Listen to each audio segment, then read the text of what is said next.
Aquí tienes una visión profunda, apasionada y completa de Pacific Rim, Uprising, 2018.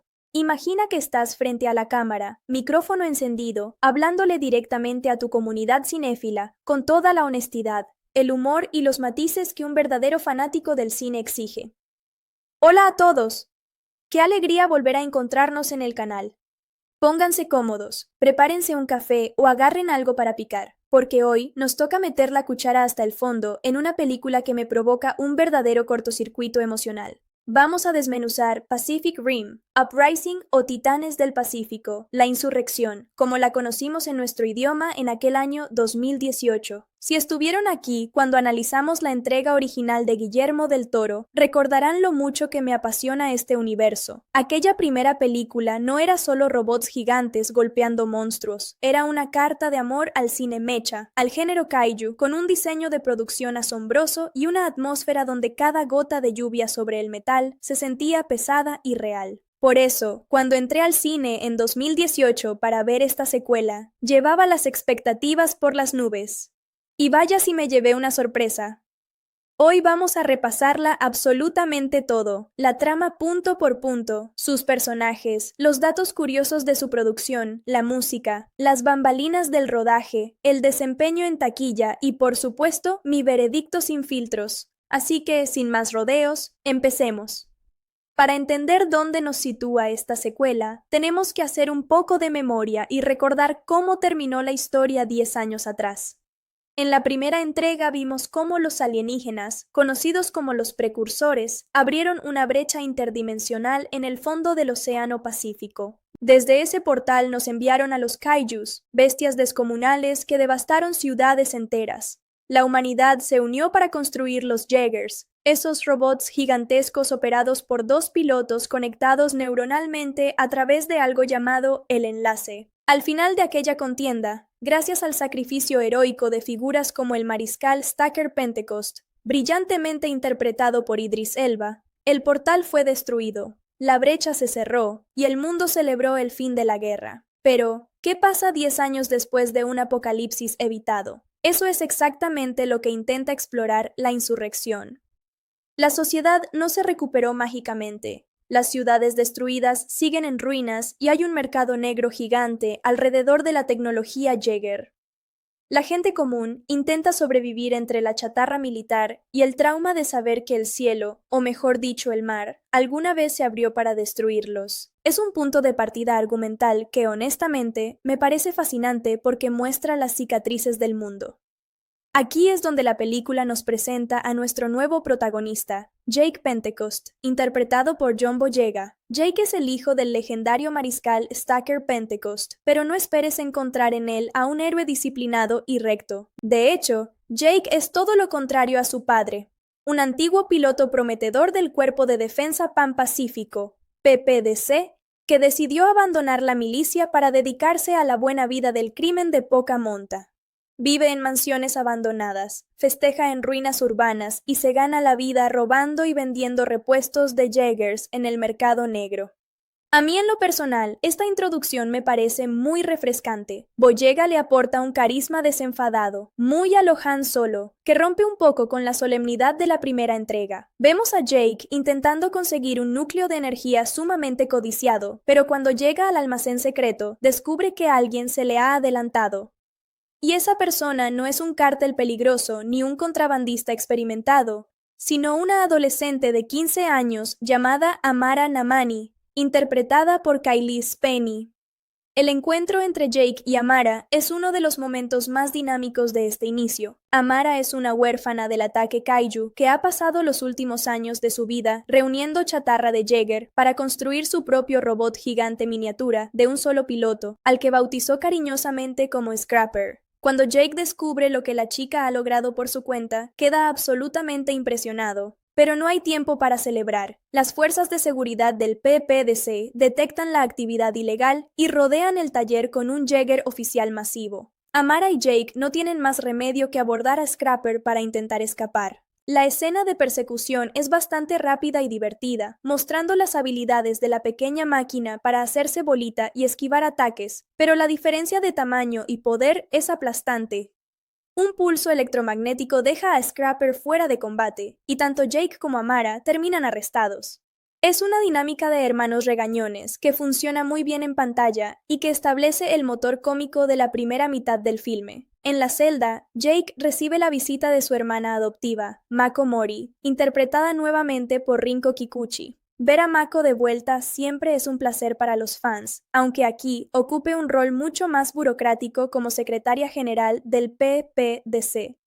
Mako le ofrece a Jake un trato impecable pero chantajista. En lugar de pudrirse en la cárcel por sus delitos de contrabando, puede volver al servicio militar como instructor de los nuevos cadetes en la base de Shatterdome en China. Además, logra que recluten a Amara en el programa de pilotos, reconociendo su genio natural para la ingeniería robótica. Jake no tiene otra opción y acepta. Al llegar a la base de entrenamiento, Jake se reencuentra con su antiguo compañero de pilotaje y rival, Nate Lambert, encarnado por Scott Eastwood. La química entre Boyega y Eastwood es la típica rivalidad de héroes de acción. Choque de egos, viejas rencillas por un interés amoroso del pasado y mucha tensión sobre quién tiene el mando del Jaeger emblemático de esta era, el deslumbrante Gypsy Avenger. Paralelamente a la rutina militar, se nos presenta una trama corporativa bastante intrigante. Hacemos contacto con la corporación Shao, una gigantesca empresa tecnológica dirigida por la enigmática Li Wenshao, interpretada por Jing Tian. La corporación Shao está promoviendo una revolución en la defensa global, la implementación de Jaegers totalmente automatizados, manejados por dron a control remoto. Según la empresa, esto eliminaría la necesidad de arriesgar vidas humanas en las cabinas. Sorpresivamente, trabajando codo a codo con la empresaria, nos encontramos al mismísimo Dr. Newton Geisler, Charlie Day, el estrafalario biólogo que en la primera película salvó el día haciendo un enlace neuronal directo con el cerebro de un kaiju.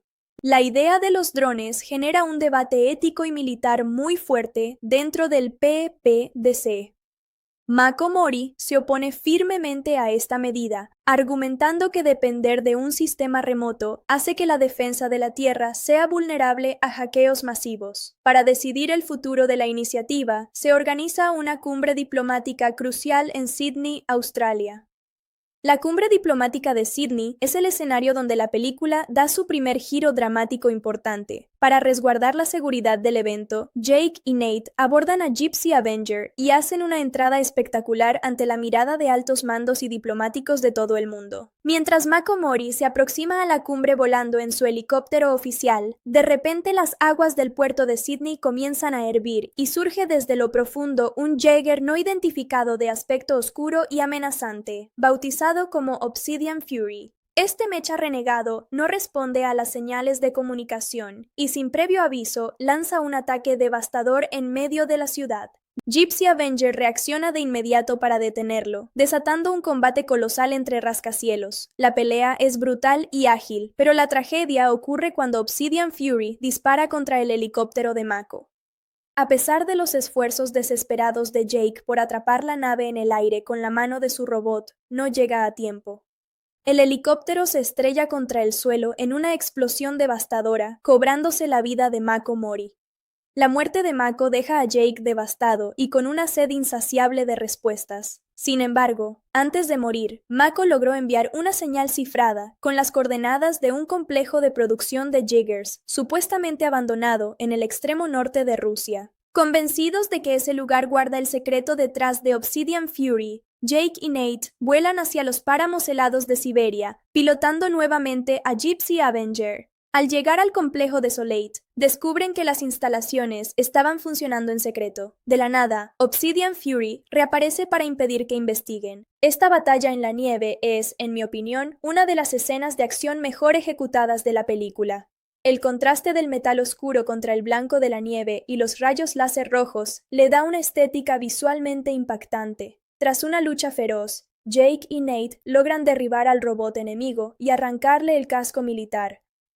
Pero lo que encuentran en la cabina de mando, en lugar de un piloto humano, los deja helados. El cerebro biológico y vivo de un kaiju palpitando entre los circuitos cibernéticos. El hallazgo en Rusia cambia por completo el panorama de la amenaza. No se trataba de un grupo terrorista humano, ni de una corporación rival usando pilotos mercenarios. Era biotecnología alienígena infiltrada dentro de la armadura de una máquina. El análisis del tejido cerebral revela algo aún más alarmante. El cerebro del kaiju no provenía del espacio exterior, sino que había sido cultivado genéticamente aquí mismo en la Tierra. Es decir, hay un traidor humano facilitando el regreso de los monstruos. Mientras esto sucede, la junta directiva del PPDC, conmocionada por el ataque en Sydney y la muerte de Mako, aprueba apresuradamente el despliegue global de los Jaegers drone de la corporación Shao. Li Wenshao le da a Newton Geisler un ultimátum de 48 horas para tener todos los drones en línea y operativos en las bases marítimas del Pacífico. Pero la película nos revela en ese instante la verdad más perturbadora de todas. El verdadero villano de la historia no es la fría empresaria Shao, sino el propio Dr. Newton. Resulta que durante los últimos 10 años, Newton nunca dejó de conectarse neuronalmente a pedazos de cerebro kaiju. Esa obsesión científica terminó por destruir su mente. El enlace bidireccional le permitió a las mentes colmena de los precursores poseerlo lentamente, convirtiéndolo en un títere consciente de los alienígenas. Newton fue quien diseñó secretamente los cerebros kaiju cultivados dentro de los drones de Shao. Tan pronto como el sistema global de drones se activa en los océanos del mundo, Newton ejecuta su protocolo corrupto. Ante el horror de Li Wenshao y de todo el personal de control, los cientos de Jaegers drone distribuidos por la Tierra comienzan a mutar grotescamente. De sus coyunturas metálicas brotan tejidos orgánicos, colmillos biológicos y sangre azul luminosa. Las máquinas ya no responden a mandos humanos, se han convertido en híbridos ciberkaiju. Su misión no es defender las ciudades, sino atacar las instalaciones del PPDC y usar sus armas de energía para reabrir múltiples brechas interdimensionales a lo largo del anillo de fuego del Pacífico. El plan de Newton se pone en marcha con una precisión aterradora. Los drones poseídos logran abrir 3 grandes fisuras oceánicas antes de que Li Wenshao, arrepentida y trabajando junto a los sobrevivientes, logre hackear sus propios sistemas para desactivarlos a distancia. Desafortunadamente, el tiempo jugado a favor de los alienígenas fue suficiente. 3 descomunales kaijus de distintas categorías logran cruzar las brechas antes de que el portal vuelva a cerrarse. La humanidad se encuentra de repente al borde de la extinción total, con sus bases destruidas, la mayoría de sus robots arruinados, y 3 monstruos gigantescos avanzando hacia el mismo objetivo geopolítico y geológico: el monte Fuji en Japón. La razón científica detrás de esto es desquiciada pero ingeniosa dentro de la mitología de la saga. El plasma de la sangre de los kaijus, al entrar en contacto con la lava rica en azufre del volcán, provocaría una reacción en cadena volcánica que cubriría la atmósfera terrestre con gases tóxicos, matando toda la vida fotosintética del planeta y adaptando la Tierra para la colonización definitiva de los precursores. Con el mundo al borde del colapso, los cadetes sobrevivientes en el Shatterdome, liderados por Jake, Nate y Amara, deciden dar la última pelea. Usando la tecnología de cohetes antigravedad desarrollada a toda prisa por la corporación Shao, logran reparar y acondicionar 4 Jaegers históricos que aún quedaban en pie: Gypsy Avenger, Saber Athena, Guardián Bravo y Bracer Phoenix. Los jóvenes pilotos vuelan a toda velocidad hacia Tokio para interceptar a las 3 bestias antes de que alcancen las laderas del monte Fuji. La batalla final en el centro urbano de Tokio es una orgía de efectos especiales, explosiones, katanas de plasma y edificios derrumbándose. Al principio, los 4 Jaegers, trabajando en perfecto equipo y usando tácticas combinadas, logran tomar la delantera y acorralar a las 3 criaturas. Todo parece indicar que la humanidad va a salir victoriosa una vez más gracias al coraje de los jóvenes cadetes. Sin embargo, el Dr. Newton no iba a dejar que su obra maestra fuera destruida tan fácilmente. Observando la batalla desde la azotea de un rascacielos con un detonador en la mano, Newton despliega un enjambre de robots parásitos microscópicos que se adhieren a las heridas de las 3 criaturas moribundas. Los parásitos liberan un agente de fusión celular que une físicamente a los 3 kaijus en un solo ser colosal, el Mega Kaiju, una monstruosidad orgánica de un tamaño nunca antes visto en la franquicia. El poder destructivo de este supermonstruo es simplemente abrumador. En cuestión de minutos, el Mega Kaiju destroza a Saber Athena, descuartiza a Guardian Bravo y deja gravemente herido a Bracer Phoenix. La bestia arrolla a Gypsy Avenger, dejando a Nate gravemente herido e imposibilitado para seguir pilotando. Viendo que el robot principal no puede operar con un solo piloto debido a la carga neuronal, Amara demuestra su valentía abordando la cabina para tomar el lugar de Nate y ayudar a Jake en los últimos segundos decisivos. A pesar de los esfuerzos desesperados de Jake y Amara, el Mega Kaiju es demasiado resistente para el armamento convencional de Gypsy Avenger y continúa su marcha implacable directamente hacia el cráter del monte Fuji. Faltan apenas unos cientos de metros para el desastre ecológico total.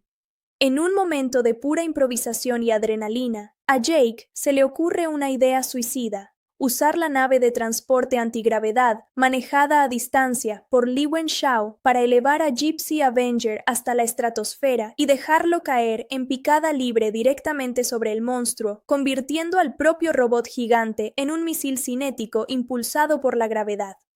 El problema es que el sistema de eyección de la cabina de Gypsy está completamente atascado por el daño del combate. Para salvar a los pilotos, el pequeño robot Scrapper de Amara, que había sido llevado a bordo como reserva, utiliza sus herramientas mecánicas para cortar la estructura de la cabina desde adentro y liberar la cápsula de escape justo milisegundos antes del impacto. La caída libre de Gypsy Avenger desde la atmósfera alta es un espectáculo visual imponente. El robot se envuelve en llamas mientras desciende a velocidad terminal directamente contra la espalda del Mega Kaiju. El impacto resultante destruye la ciudad en un radio gigantesco y genera una onda expansiva tremenda. Cuando el polvo se asienta, el Mega Kaiju yace completamente cortado en dos y sin vida a escasos metros de la cima del volcán. Jake y Amara emergen milagrosamente a salvo de su cápsula de escape entre la nieve y los escombros, celebrando la victoria rodeados por los cadetes supervivientes. Mientras tanto, en las calles en ruinas, el Dr. Newton intenta escapar frustrado buscando un plan B, pero es interceptado por un furioso Nate Lambert que lo noquea de un solo puñetazo en la cara, poniéndolo finalmente bajo custodia militar. La película concluye con una escena sumamente reveladora en la celda de máxima seguridad donde mantienen encadenado a Newton. El científico, aún con los ojos brillando por la influencia alienígena, se burla amargamente de Jake Pentecost, advirtiéndole que los precursores no se detendrán, que esta derrota no significa nada y que volverán una y otra vez hasta conquistar la Tierra. Es aquí donde el personaje de John Boyega entrega una de las frases más emblemáticas y desafiantes de la cinta. Jake mira fijamente al villano y le responde con frialdad y seguridad: esta vez no nos quedaremos esperando a que vengan. La próxima vez seremos nosotros quienes vayamos a buscarlos. Es un final abierto cargado de actitud que prometía voltear la tortilla por completo en una hipotética tercera entrega. En lugar de defender la Tierra, los humanos llevarían la guerra directamente a la dimensión de los kaijus utilizando sus propios portales. Un concepto que lamentablemente nunca pudimos ver realizado en la gran pantalla. Ahora que hemos recorrido toda la historia de principio a fin, me gustaría que hablemos un poco de lo que pasaba detrás de las cámaras, porque la producción de Pacific Rim, Uprising, es casi un drama independiente por sí solo. Cuando la primera Pacific Rim se estrenó en 2013, fue un éxito de culto rotundo a nivel internacional, especialmente en mercados asiáticos como China. Guillermo del Toro estaba absolutamente entusiasmado con hacer la secuela. Durante años estuvo trabajando en un guión junto a Zak Penn, donde la historia tomaba un rumbo completamente distinto. Se enfocaba mucho más en el aspecto biológico de los kaijus, en la evolución de los portales interdimensionales y mantenía como centro neurálgico a los personajes de Raleigh Beckett, Charlie Hunnam y Mako Mori. Sin embargo, los constantes cambios de propiedad del estudio Legendary Pictures, sumados a los retrasos presupuestarios, hicieron que Del Toro tuviera que dar un paso al costado para dirigir su proyecto soñado, La forma del agua, decisión que, dicho sea de paso, le valió el premio Oscar a Mejor Director, así que no podemos culparlo. Al salir Guillermo del Toro del asiento del director, el estudio contrató a Steven S. D. Knight, un showrunner con muchísima experiencia en televisión gracias a series aclamadas como Daredevil de Netflix y Spartacus. D. Night asumió el enorme reto de hacer su debut cinematográfico con una superproducción de más de 150 millones de dólares. Pero la reestructuración no terminó ahí. El guión original de Del Toro fue desechado casi en su totalidad para reescribir una historia más accesible, orientada a un público juvenil y pensada para iniciar un universo cinematográfico expandido. Charlie Hunnam, el gran héroe de la primera entrega, tuvo que abandonar el proyecto a pocas semanas de iniciar el rodaje debido a conflictos de agenda insalvables con la película Papillón. Su ausencia obligó a los guionistas a inventar apresuradamente el personaje de Jake Pentecost para mantener la conexión familiar con el mariscal Stacker Pentecost. Hablemos ahora del apartado técnico y estético, que es sin duda el punto donde más divididos estamos los fanáticos de la franquicia. Si algo caracterizó a la película original de Guillermo del Toro, fue la sensación de peso masivo. Cada vez que Gypsy Danger daba un paso en el agua, sentías el tonelaje de hierro desplazando toneladas de fluido. Las peleas eran mayoritariamente nocturnas, bajo lluvias torrenciales o luces de neón, lo que le daba una atmósfera pesada, industrial y casi gótica. En Uprising, Steven East the Knight tomó una decisión de dirección completamente opuesta: trasladar casi todas las grandes secuencias de combate a la luz del día y en entornos urbanos iluminados. El objetivo era homenajear directamente a las series tokusatsu clásicas como Ultraman o Godzilla. Esta decisión estética trajo pros y contras drásticos.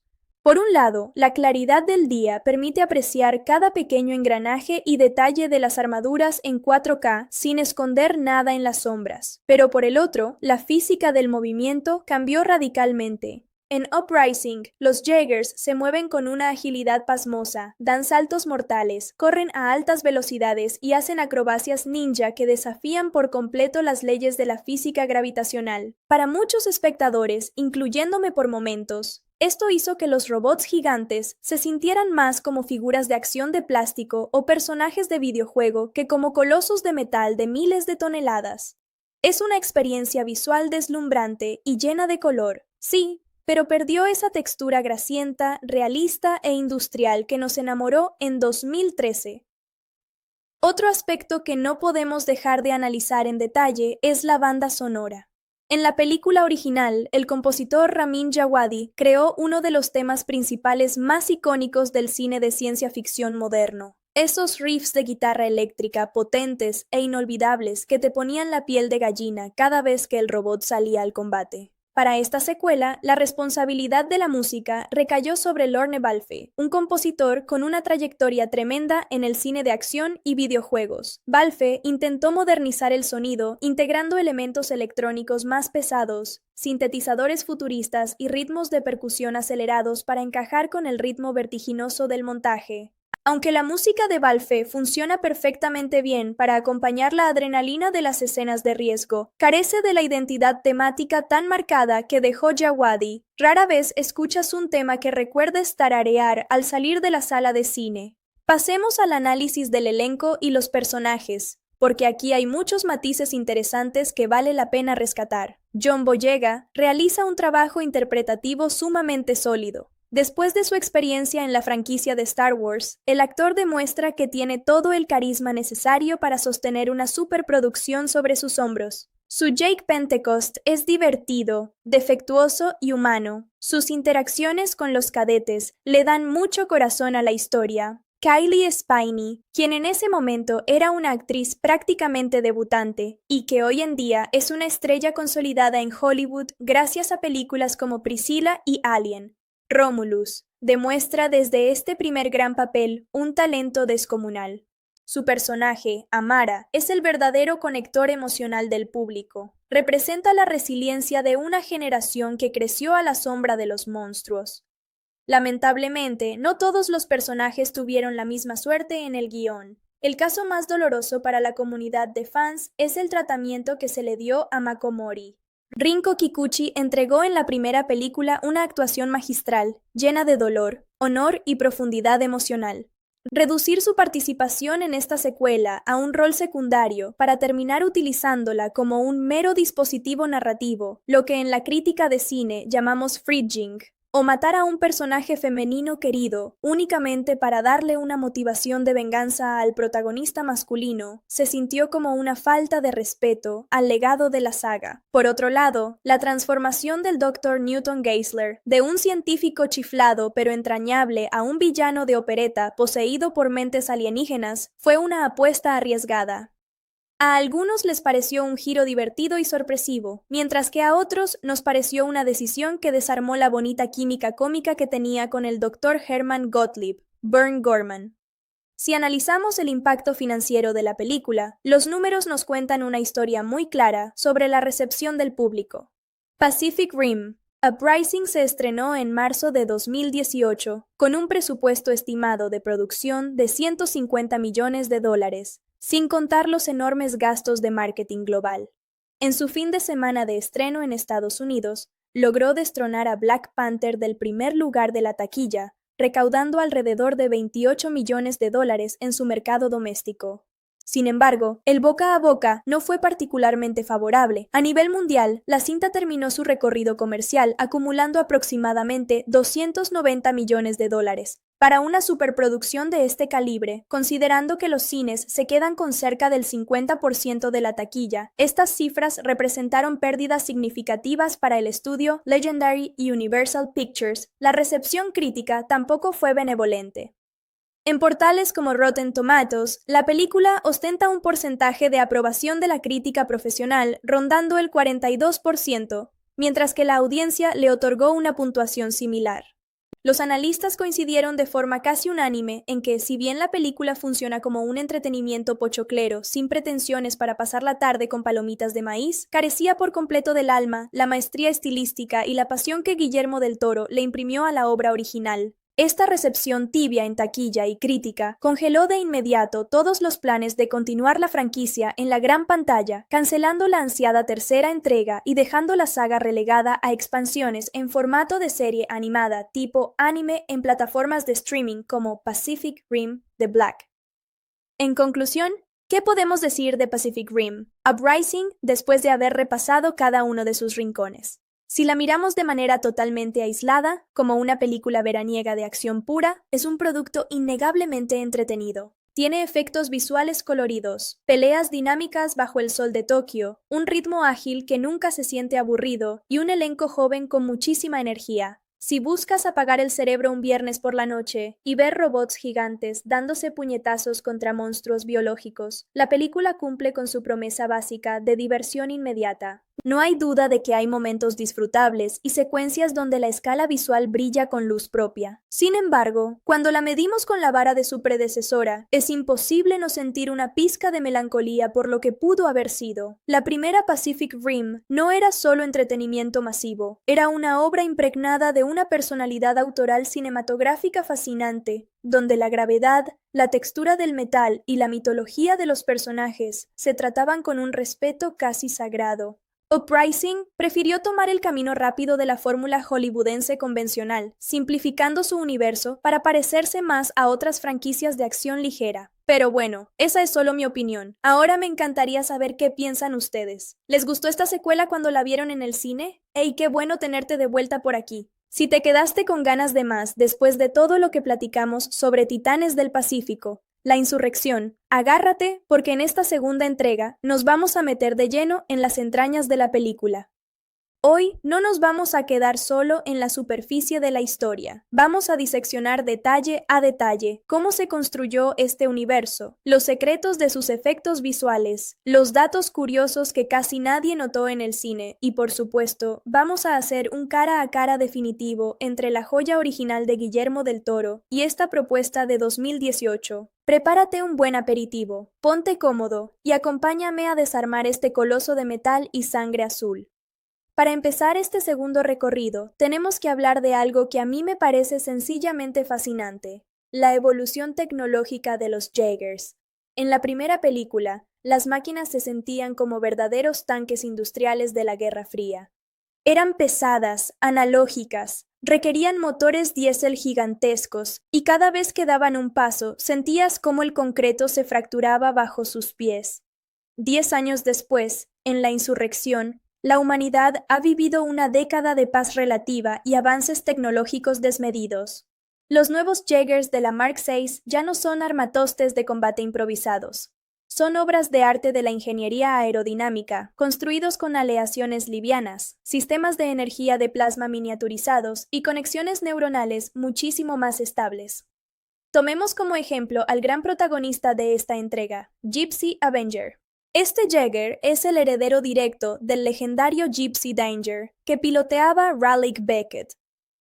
Mientras que el modelo original era una mole con turbina nuclear en el pecho, que necesitaba tiempo para cargar cada golpe, Avenger es una máquina afinada para la velocidad. Posee un sistema de impulsión gravitacional en el pecho que le permite levantar objetos pesados del entorno y lanzarlos como proyectiles, además de espadas de plasma dobles que se despliegan de manera instantánea. A mí en lo personal, me fascina el diseño visual de Gypsy Avenger, porque aunque mantiene la silueta clásica que todos reconocemos, se nota a leguas que fue diseñado para un estilo de combate mucho más agresivo y estilizado. Pero Gypsy Avenger no vino solo a la fiesta. La diversidad de Jaegers en esta secuela es uno de sus puntos más fuertes si eres amante del diseño de mechas. Por un lado, tenemos a Saber Athena, que es literalmente el Jaeger más ágil jamás construido. Con su color naranja brillante y sus dos espadas de plasma que pueden unirse en una sola gran cuchilla, Athena pelea casi como un ninja futurista. Sus movimientos están basados en artes marciales mixtas, lo que le permite hacer acrobacias aéreas que eran impensables en la era de Guillermo del Toro. Ver a una mole de metal dar patadas voladoras en medio de los rascacielos de Tokio es un espectáculo visual que, te guste o no el cambio de tono, demuestra el nivel de detalle que le pusieron a los animadores 3D. Por otro lado, para los fanáticos del estilo vieja escuela, la película nos regala a Bracer Phoenix. Este robot de la Mark V es el único veterano que queda de la era anterior, y se nota a kilómetros de distancia. Es pesado, robusto, cargado de blindaje grueso y requiere 3 pilotos en lugar de 2. Lo genial de Bracer Phoenix es que el tercer piloto opera una ametralladora rotativa centrada en el pecho y el abdomen, ideal para combate a corta distancia. Y no podemos olvidar a Guardian Bravo, que utiliza un látigo de energía llamado electrografito, capaz de cortar la piel de los kaijus a larga distancia. Cada Jaeger de este equipo tiene un rol táctico bien definido, como si se tratara de un grupo de superhéroes o un equipo de videojuego RPG. Ahora bien, hablemos de la contraparte, la evolución biológica de los kaijus. En la película de 2013, los monstruos eran criaturas grotescas, oscuras, que emergían del abismo marino como pesadillas de Lovecraft. En la Insurrección, los diseñadores de criaturas quisieron elevar la apuesta haciéndolos más inteligentes y adaptativos. Tenemos a Hakuya, un kaiju de categoría 4 que se comporta como un topo gigante, capaz de excavar bajo tierra y emboscar a los Jaegers desde abajo. También está Shriekthorn, una bestia con espinas de plasma en la cola que puede disparar proyectiles a distancia. Y finalmente, Raijin, un monstruo formidable de categoría 5 cuya cabeza se abre como las placas de una planta carnívora para absorber la energía de los impactos enemigos y devolverla en forma de ondas de choque. El verdadero momento cumbre del diseño de criaturas llega cuando estos 3 monstruos se fusionan para crear al Mega Kaiju. Esta idea de la fusión orgánica mediante parásitos robóticos fue un homenaje directo del director Steven S. The Knight a los clásicos del cine kaiju japonés, como King Ghidorah o las creaciones de Toho. El Mega Kaiju no es solo enorme, es una masa de músculo, colmillos y múltiples colas que empequeñece a cualquier Jaeger que se le ponga enfrente. Los artistas de efectos visuales de la casa ILM, Industrial Light y Magic, pasaron meses calculando la física de la piel, la saliva luminosa y la textura de la carne de este monstruo, para que se sintiera amenazante incluso bajo la luz directa del sol del mediodía. Y ya que mencionamos los efectos visuales, déjenme contarles una anécdota increíble del rodaje. Renderizar secuencias de combate gigantescas a la luz del día es una pesadilla absoluta para cualquier estudio de postproducción. En la oscuridad o bajo la lluvia, los artistas de VFX pueden ocultar pequeñas imperfecciones de las texturas usando sombras, reflejos de agua o niebla. Pero en la Insurrección, al desarrollarse la gran batalla final en el centro de Tokio durante una mañana despejada, cada ventana de los edificios, cada rasguño en la pintura de los robots y cada gota de sangre azul de los kaijus tenía que estar calculada de manera impecable. Se dice que algunas tomas individuales de la pelea del Mega Kaiju tardaron días enteros en procesarse en las granjas de renderizado debido a la cantidad masiva de geometría y simulación de fluidos en pantalla. Cambiando un poco de tema, hablemos del corazón de la película, la relación entre la tecnología y el factor humano. Uno de los conceptos más profundos que introdujo la franquicia es el enlace neuronal. Para pilotar un Jaeger, dos personas deben conectar sus mentes a través de sus recuerdos, traumas y pensamientos. En la primera entrega, vimos cómo Raleigh y Mako tenían que superar sus fantasmas del pasado para ser compatibles. En La Insurrección, este concepto se explora desde una perspectiva más juvenil, pero igualmente interesante a través de la relación entre Jake Pentecost y la pequeña Amara Namani. Jake es un tipo que ha pasado años huyendo del fantasma de su padre. Creció bajo la sombra de un héroe legendario y decidió que era mejor ser un criminal feliz que intentar estar a la altura de una expectativa imposible. Amara, por su parte, es una niña que presenció cómo un kaiju devoraba a toda su familia cuando era pequeña, lo que la dejó obsesionada con la idea de construirse su propio escudo protector de metal. Cuando Jake y Amara se conectan en la cabina de Gypsy Avenger, no solo comparten comandos militares, comparten sus traumas más profundos. Jake entiende la soledad de Amara, y Amara le recuerda a Jake que el verdadero heroísmo no se trata de no tener miedo, sino de levantarse cuando todo parece perdido. Esa química le da a la película una calidez humana que salva muchas de sus fallas de guión. Pero no todo fue miel sobre hojuelas durante la filmación. El rodaje de Pacific Rim, Uprising, fue una verdadera odisea internacional que llevó al equipo por múltiples rincones del planeta. Gran parte de las escenas de interiores y los escenarios de la base Shatterdome se filmaron en los estudios Fox en Sydney, Australia. Sin embargo, para capturar la escala global de la historia, la producción se trasladó a Qingdao, China, utilizando los gigantescos estudios Oriental Movie Metropolis.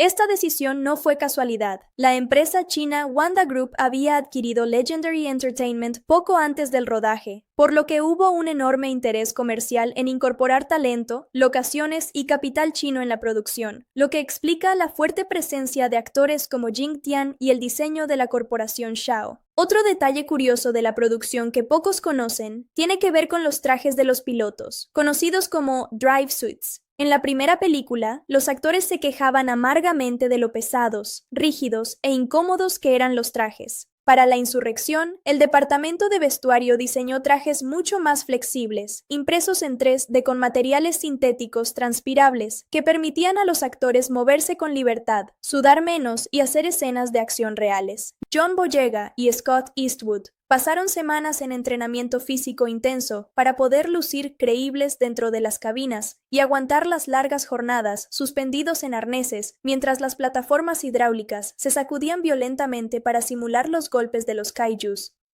Hagamos ahora un ejercicio de honestidad cinéfila que sé que a ustedes les encanta. Comparemos Pacific Rim 2013 con Pacific Rim Uprising 2018. Si nos ponemos estrictos desde el punto de vista cinematográfico, la diferencia de visión es abismal. Guillermo del Toro es un autor. Su visión del cine es artesanal, poética y obsesionada con el detalle novelesco. Del Toro entendía que para que un robot gigante se sienta colosal, la cámara tiene que estar colocada desde la perspectiva de un humano en la calle, mirando hacia arriba con asombro y terror. Por eso en la primera película la cámara casi siempre está abajo, encuadrando las rodillas de los robots contra los rascacielos. Steven S. the Knight, al venir del mundo de la televisión y el cómic moderno, abordó la secuela desde una perspectiva mucho más dinámica e influenciada por el cine de animación japonesa. En La Insurrección, la cámara vuela libremente por los aires, hace giros de 360 grados alrededor de las máquinas y se coloca al nivel de los ojos de los robots. Esto hace que la acción sea mucho más fluida, colorida y fácil de seguir para el espectador promedio, pero a costa de perder la sensación de escala majestuosa y peligro real. Es la clásica diferencia entre ver un documental sobre maquinaria pesada y ver una serie animada de los domingos por la mañana. Ambas cosas tienen su valor, pero apelan a emociones completamente distintas. En el aspecto narrativo, también hay contrastes enormes. La primera película era una historia de madurez y sacrificio sobre adultos quebrados que buscaban una segunda oportunidad en la vida. Tenía una atmósfera de urgencia militar casi trágica. La insurrección, en cambio, abraza de lleno la estructura del viaje del héroe juvenil o young adult. Los cadetes son adolescentes entusiastas, hay bromas constantes en momentos de peligro, y la película no se toma a sí misma tan en serio. Para los fans más puristas del género kaiju, este cambio de tono se sintió como una traición al ambiente oscuro de la original, pero para una nueva generación de espectadores jóvenes resultó ser una aventura súper entretenida y accesible. Hablemos también de lo que pudo haber sido y no fue, el famoso universo expandido que el estudio tenía planeado. En 2018, Hollywood estaba obsesionado con copiar el éxito del universo cinematográfico de Marvel. Legendary Pictures tenía la idea de conectar el universo de Pacific Rim con su propio Monsterverse, sí, el mismo universo de Godzilla y King Kong. Existían conversaciones internas en el estudio sobre la posibilidad de que en una tercera o cuarta entrega, los Jaegers viajaran en el tiempo o a través de dimensiones para enfrentarse cara a cara con el Godzilla de Legendary. Imagínense por un segundo lo que hubiera sido ver a Gypsy Avenger peleando lado a lado con King Kong contra una horda de kaijus. Era un sueño loco de fanático que lamentablemente se esfumó debido a la tibia respuesta en taquilla de esta secuela. A pesar de que no tuvimos esa tercera película en cines, el legado de la franquicia no murió por completo. Como les mencioné antes, la historia continuó en la plataforma de Netflix con la serie anime Pacific Rim, The Black. Esta serie animada logró recuperar gran parte de esa atmósfera oscura, desolada y peligrosa de la primera película, explorando un continente australiano completamente devastado y abandonado a su suerte a manos de los kaijus. Lo curioso es que la serie toma elementos tanto de la película de Del Toro como de la insurrección, demostrando que ambos mundos podían coexistir de manera coherente si se les daba el tiempo y el espacio narrativo adecuado. Revisando todo este panorama, es imposible no reflexionar sobre el lugar que ocupa Titanes del Pacífico, la insurrección en la historia reciente del cine de ciencia ficción. No es una obra maestra incomprendida, ni tampoco la peor secuela de la historia como algunos críticos exagerados afirmaron en su momento. Es, en su esencia más pura, un espectáculo veraniego honesto con sus intenciones. Una película que no busca reinventar la rueda, sino ofrecer 90 minutos de pura adrenalina visual. Máquinas deslumbrantes y batallas campales que cumplen con entretener a cualquiera que busque desconectar del mundo real por un rato. Para mí, el verdadero valor de volver a ver La Insurrección hoy en día radica en apreciar el esfuerzo técnico de cientos de artistas, animadores y diseñadores que pusieron su corazón en construir estos colosos de metal. Cada vez que veo la batalla en la nieve contra Obsidian Fury o el impacto final sobre el monte Fuji, no puedo evitar sonreír como el niño que jugaba con figuras de acción en la alfombra de su casa. Y al final del día, de eso se trata el cine de entretenimiento, de dejarse llevar por la magia de lo imposible, aunque sea por un par de horas.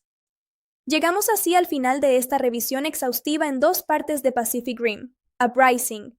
Ha sido un viaje increíble repasar cada detalle, desde la trama y los personajes hasta la música, la taquilla y los secretos de producción. Espero de corazón que hayan disfrutado esta charla, tanto como yo disfruté preparándola para ustedes. Si les gustó este análisis detallado, no olviden dejar su pulgar arriba, compartir el video con sus amigos cinéfilos y dejarme sus impresiones en los comentarios. ¿Cuál es su Jaeger favorito de toda la saga? ¿Les hubiera gustado ver la tercera parte contra los precursores? Los leo a todos. ¡Qué alegría que sigamos enganchados con esta historia! Bienvenido a esta tercera entrega, donde vamos a ir todavía más lejos. Ya analizamos la trama de cabo a cabo y desmenuzamos la tecnología, el diseño de las criaturas y la producción. Pero hoy nos toca ponernos el traje de analistas de verdad para explorar la parte más humana, los matices psicológicos de los personajes, el impacto cultural del cine de robots gigantes y todos esos detalles narrativos que hacen que Titanes del Pacífico, la insurrección, sea un fenómeno digno de debate. Prepara tu bebida favorita, acomódate bien y acompáñame a sumergirnos de lleno en este fascinante análisis. Para arrancar este capítulo, quiero que nos detengamos en un tema que me parece central y del cual se habla muy poco cuando se analiza esta película, la abrumadora herencia del duelo. En la primera entrega, el centro de gravedad emocional era la figura imponente del mariscal Stacker Pentecost, un hombre que personificaba el sacrificio, el deber y la autoridad moral absoluta. Al morir como un héroe al final de la primera contienda, su sombra quedó proyectada sobre todo este universo. En la insurrección, nos encontramos con dos personajes que representan las dos caras de la moneda ante esa misma pérdida: Jake Pentecost y Mako Mori. Analizar cómo cada uno gestiona el legado de Stacker es fundamental para entender por qué la película toma el rumbo dramático que toma. Por un lado, tenemos a Mako Mori, quien canalizó el dolor de perder a su padre adoptivo, convirtiéndose en la heredera perfecta de su misión. Mako asume responsabilidades diplomáticas y militares de altísimo nivel dentro del Cuerpo de Defensa Pan-Pacífico. Para ella, honrar la memoria de Stacker significa mantener la vigilancia, proteger a la humanidad a toda costa y no bajar la guardia ante las corporaciones privadas que buscan comercializar la defensa del planeta. Es una respuesta madura, institucional y profundamente noble. Rinko Kikuchi logra transmitir esa carga en cada una de sus miradas. Mako ya no es la joven trauma reprimida que vimos en 2013, sino una líder consagrada que entiende el peso de la corona que le tocó llevar. Aquí tienes una visión profunda, apasionada y completa de Pacific Rim, Uprising, 2018. Imagina que estás frente a la cámara, micrófono encendido, hablándole directamente a tu comunidad cinéfila, con toda la honestidad, el humor y los matices que un verdadero fanático del cine exige.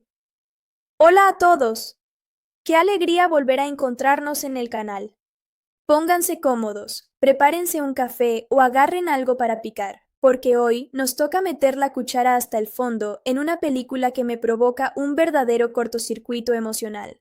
Vamos a desmenuzar Pacific Rim, Uprising o Titanes del Pacífico, la insurrección, como la conocimos en nuestro idioma en aquel año 2018. Si estuvieron aquí cuando analizamos la entrega original de Guillermo del Toro, recordarán lo mucho que me apasiona este universo. Aquella primera película no era solo robots gigantes golpeando monstruos, era una carta de amor al cine mecha, al género kaiju, con un diseño de producción asombroso y una atmósfera donde cada gota de lluvia sobre el metal se sentía pesada y real. Por eso, cuando entré al cine en 2018 para ver esta secuela, llevaba las expectativas por las nubes.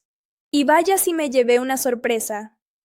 Hoy vamos a repasarla absolutamente todo, la trama punto por punto, sus personajes, los datos curiosos de su producción, la música, las bambalinas del rodaje, el desempeño en taquilla y, por supuesto, mi veredicto sin filtros. Así que, sin más rodeos, empecemos.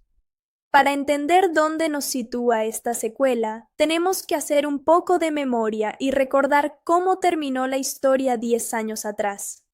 En la primera entrega vimos cómo los alienígenas, conocidos como los precursores, abrieron una brecha interdimensional en el fondo del Océano Pacífico. Desde ese portal nos enviaron a los kaijus, bestias descomunales que devastaron ciudades enteras.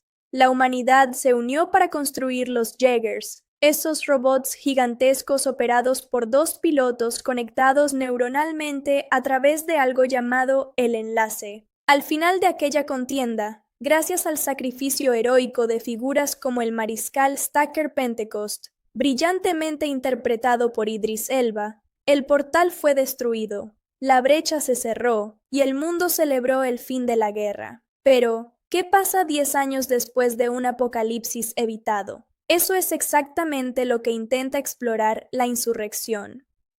La sociedad no se recuperó mágicamente. Las ciudades destruidas siguen en ruinas y hay un mercado negro gigante alrededor de la tecnología Jaeger. La gente común intenta sobrevivir entre la chatarra militar y el trauma de saber que el cielo, o mejor dicho el mar, alguna vez se abrió para destruirlos. Es un punto de partida argumental que honestamente me parece fascinante porque muestra las cicatrices del mundo. Aquí es donde la película nos presenta a nuestro nuevo protagonista, Jake Pentecost, interpretado por John Boyega. Jake es el hijo del legendario mariscal Stacker Pentecost, pero no esperes encontrar en él a un héroe disciplinado y recto. De hecho, Jake es todo lo contrario a su padre, un antiguo piloto prometedor del Cuerpo de Defensa Pan-Pacífico, PPDC, que decidió abandonar la milicia para dedicarse a la buena vida del crimen de poca monta. Vive en mansiones abandonadas, festeja en ruinas urbanas y se gana la vida robando y vendiendo repuestos de Jaegers en el mercado negro. A mí en lo personal, esta introducción me parece muy refrescante. Boyega le aporta un carisma desenfadado, muy a lo Han Solo, que rompe un poco con la solemnidad de la primera entrega. Vemos a Jake intentando conseguir un núcleo de energía sumamente codiciado, pero cuando llega al almacén secreto, descubre que alguien se le ha adelantado. Y esa persona no es un cártel peligroso ni un contrabandista experimentado, sino una adolescente de 15 años llamada Amara Namani, interpretada por Kylie Spenny. El encuentro entre Jake y Amara es uno de los momentos más dinámicos de este inicio. Amara es una huérfana del ataque Kaiju que ha pasado los últimos años de su vida reuniendo chatarra de Jaeger para construir su propio robot gigante miniatura de un solo piloto, al que bautizó cariñosamente como Scrapper. Cuando Jake descubre lo que la chica ha logrado por su cuenta, queda absolutamente impresionado. Pero no hay tiempo para celebrar. Las fuerzas de seguridad del PPDC detectan la actividad ilegal y rodean el taller con un Jaeger oficial masivo. Amara y Jake no tienen más remedio que abordar a Scrapper para intentar escapar. La escena de persecución es bastante rápida y divertida, mostrando las habilidades de la pequeña máquina para hacerse bolita y esquivar ataques, pero la diferencia de tamaño y poder es aplastante. Un pulso electromagnético deja a Scrapper fuera de combate, y tanto Jake como Amara terminan arrestados. Es una dinámica de hermanos regañones que funciona muy bien en pantalla y que establece el motor cómico de la primera mitad del filme. En la celda, Jake recibe la visita de su hermana adoptiva, Mako Mori, interpretada nuevamente por Rinko Kikuchi. Ver a Mako de vuelta siempre es un placer para los fans, aunque aquí ocupe un rol mucho más burocrático como secretaria general del PPDC. Mako le ofrece a Jake un trato impecable pero chantajista. En lugar de pudrirse en la cárcel por sus delitos de contrabando, puede volver al servicio militar como instructor de los nuevos cadetes en la base de Shatterdome en China. Además, logra que recluten a Amara en el programa de pilotos, reconociendo su genio natural para la ingeniería robótica. Jake no tiene otra opción y acepta. Al llegar a la base de entrenamiento, Jake se reencuentra con su antiguo compañero de pilotaje y rival, Nate Lambert, encarnado por Scott Eastwood. La química entre Boyega y Eastwood es la típica rivalidad de héroes de acción. Choque de egos, viejas rencillas por un interés amoroso del pasado y mucha tensión sobre quién tiene el mando del Jaeger emblemático de esta era, el deslumbrante Gypsy Avenger. Paralelamente a la rutina militar, se nos presenta una trama corporativa bastante intrigante. Hacemos contacto con la corporación Shao, una gigantesca empresa tecnológica dirigida por la enigmática Li Wenshao, interpretada por Jing Tian. La corporación Shao está promoviendo una revolución en la defensa global, la implementación de Jaegers totalmente automatizados, manejados por dron a control remoto. Según la empresa, esto eliminaría la necesidad de arriesgar vidas humanas en las cabinas. Sorpresivamente, trabajando codo a codo con la empresaria, nos encontramos al mismísimo Dr. Newton Geisler, Charlie Day, el estrafalario biólogo que en la primera película salvó el día haciendo un enlace neuronal directo con el cerebro de un kaiju.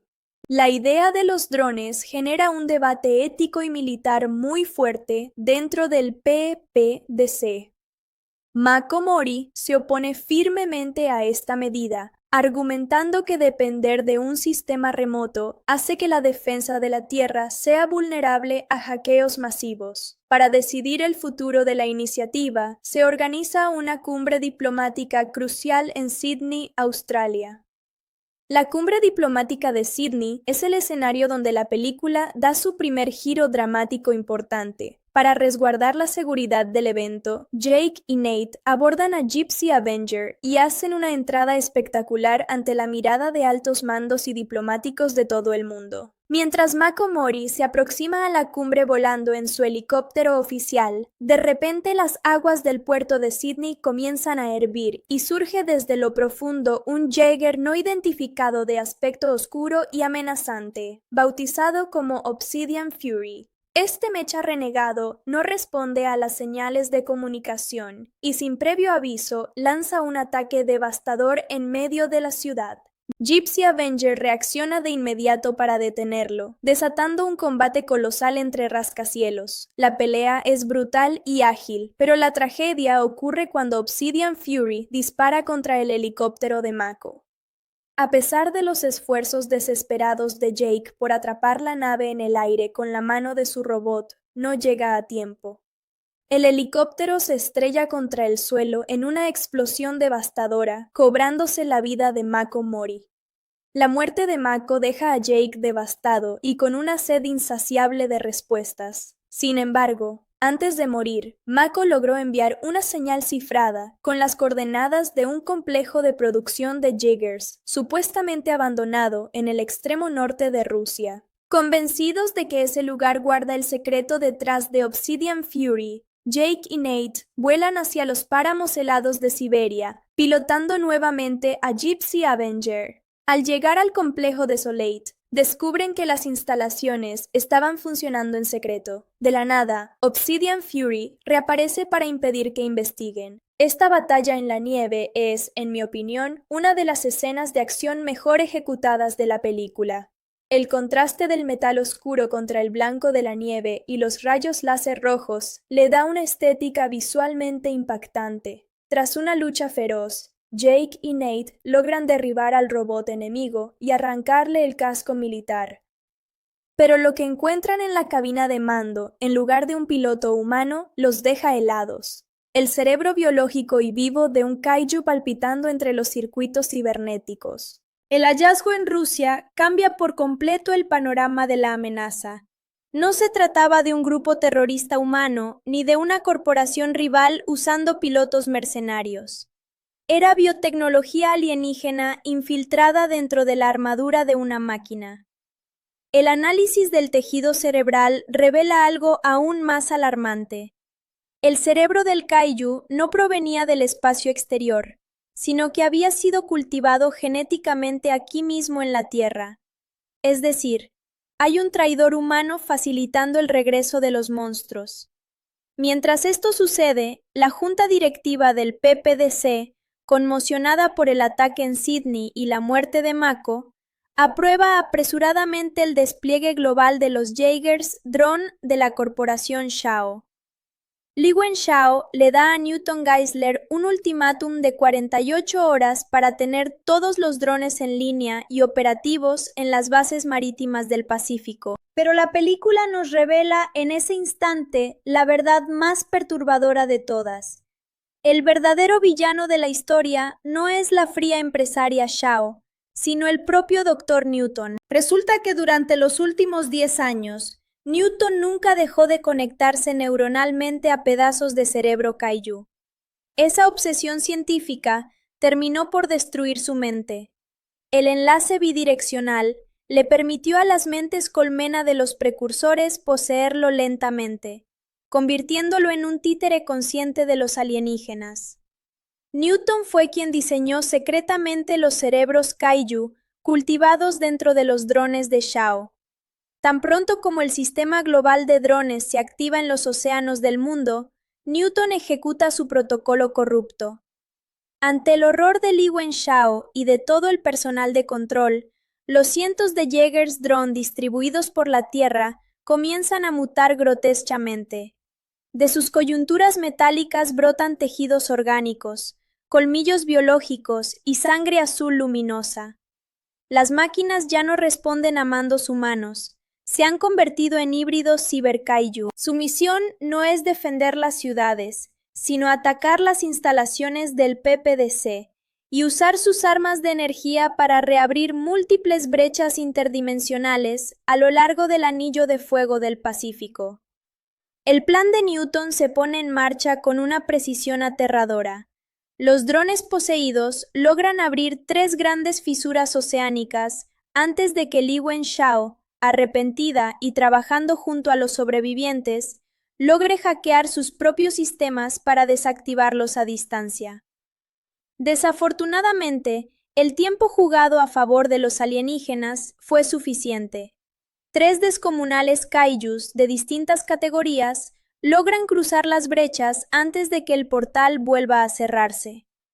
La humanidad se encuentra de repente al borde de la extinción total, con sus bases destruidas, la mayoría de sus robots arruinados, y 3 monstruos gigantescos avanzando hacia el mismo objetivo geopolítico y geológico: el monte Fuji en Japón. La razón científica detrás de esto es desquiciada pero ingeniosa dentro de la mitología de la saga. El plasma de la sangre de los kaijus, al entrar en contacto con la lava rica en azufre del volcán, provocaría una reacción en cadena volcánica que cubriría la atmósfera terrestre con gases tóxicos, matando toda la vida fotosintética del planeta y adaptando la Tierra para la colonización definitiva de los precursores. Con el mundo al borde del colapso, los cadetes sobrevivientes en el Shatterdome, liderados por Jake, Nate y Amara, deciden dar la última pelea. Usando la tecnología de cohetes antigravedad desarrollada a toda prisa por la corporación Shao, logran reparar y acondicionar 4 Jaegers históricos que aún quedaban en pie: Gypsy Avenger, Saber Athena, Guardián Bravo y Bracer Phoenix. Los jóvenes pilotos vuelan a toda velocidad hacia Tokio para interceptar a las 3 bestias antes de que alcancen las laderas del monte Fuji. La batalla final en el centro urbano de Tokio es una orgía de efectos especiales, explosiones, katanas de plasma y edificios derrumbándose. Al principio, los 4 Jaegers, trabajando en perfecto equipo y usando tácticas combinadas, logran tomar la delantera y acorralar a las 3 criaturas. Todo parece indicar que la humanidad va a salir victoriosa una vez más gracias al coraje de los jóvenes cadetes. Sin embargo, el Dr. Newton no iba a dejar que su obra maestra fuera destruida tan fácilmente. Observando la batalla desde la azotea de un rascacielos con un detonador en la mano, Newton despliega un enjambre de robots parásitos microscópicos que se adhieren a las heridas de las 3 criaturas moribundas. Los parásitos liberan un agente de fusión celular que une físicamente a los 3 kaijus en un solo ser colosal: el Megakaiju, una monstruosidad orgánica de un tamaño nunca antes visto en la franquicia. El poder destructivo de este supermonstruo es simplemente abrumador. En cuestión de minutos, el Megakaiju destroza a Saber Athena, descuartiza a Guardián Bravo y deja gravemente herido a Bracer Phoenix.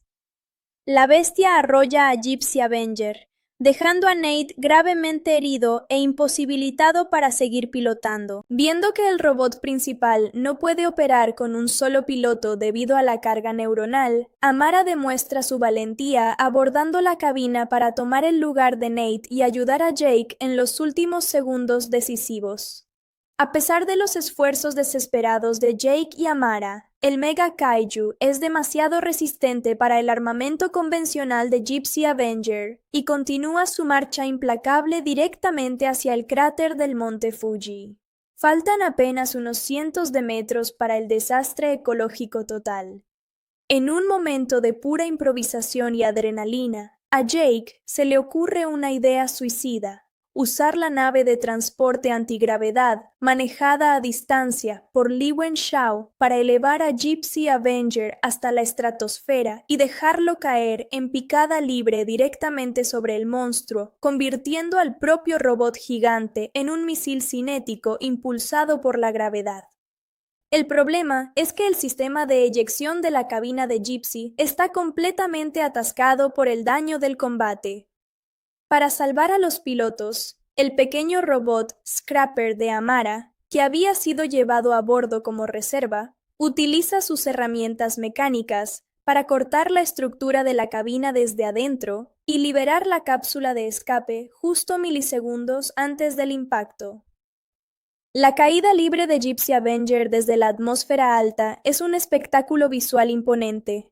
El robot se envuelve en llamas mientras desciende a velocidad terminal directamente contra la espalda del Mega Kaiju. El impacto resultante destruye la ciudad en un radio gigantesco y genera una onda expansiva tremenda. Cuando el polvo se asienta, el Mega Kaiju yace completamente cortado en dos y sin vida a escasos metros de la cima del volcán. Jake y Amara emergen milagrosamente a salvo de su cápsula de escape entre la nieve y los escombros, celebrando la victoria rodeados por los cadetes supervivientes. Mientras tanto, en las calles en ruinas, el Dr. Newton intenta escapar frustrado buscando un plan B, pero es interceptado por un furioso Nate Lambert que lo noquea de un solo puñetazo en la cara, poniéndolo finalmente bajo custodia militar. La película concluye con una escena sumamente reveladora en la celda de máxima seguridad donde mantienen encadenado a Newton. El científico, aún con los ojos brillando por la influencia alienígena, se burla amargamente de Jake Pentecost, advirtiéndole que los precursores no se detendrán, que esta derrota no significa nada y que volverán una y otra vez hasta conquistar la Tierra. Es aquí donde el personaje de John Boyega entrega una de las frases más emblemáticas y desafiantes de la cinta. Jake mira fijamente al villano y le responde con frialdad y seguridad: esta vez no nos quedaremos esperando a que vengan. La próxima vez seremos nosotros quienes vayamos a buscarlos. Es un final abierto cargado de actitud que prometía voltear la tortilla por completo en una hipotética tercera entrega. En lugar de defender la Tierra, los humanos llevarían la guerra directamente a la dimensión de los kaijus utilizando sus propios portales. Un concepto que lamentablemente nunca pudimos ver realizado en la gran pantalla. Ahora que hemos recorrido toda la historia de principio a fin, me gustaría que hablemos un poco de lo que pasaba detrás de las cámaras, porque la producción de Pacific Rim, Uprising, es casi un drama independiente por sí solo. Cuando la primera Pacific Rim se estrenó en 2013, fue un éxito de culto rotundo a nivel internacional, especialmente en mercados asiáticos como China. Guillermo del Toro estaba absolutamente entusiasmado con hacer la secuela. Durante años estuvo trabajando en un guión junto a Zak Penn, donde la historia tomaba un rumbo completamente distinto. Se enfocaba mucho más en el aspecto biológico de los kaijus, en la evolución de los portales interdimensionales y mantenía como centro neurálgico a los personajes de Raleigh Beckett, Charlie Hunnam y Mako Mori.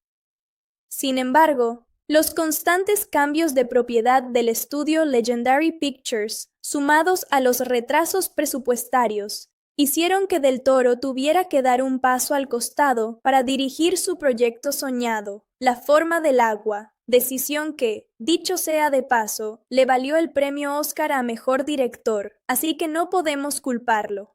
Al salir Guillermo del Toro del asiento del director, el estudio contrató a Steven S. D. Knight, un showrunner con muchísima experiencia en televisión gracias a series aclamadas como Daredevil de Netflix y Spartacus.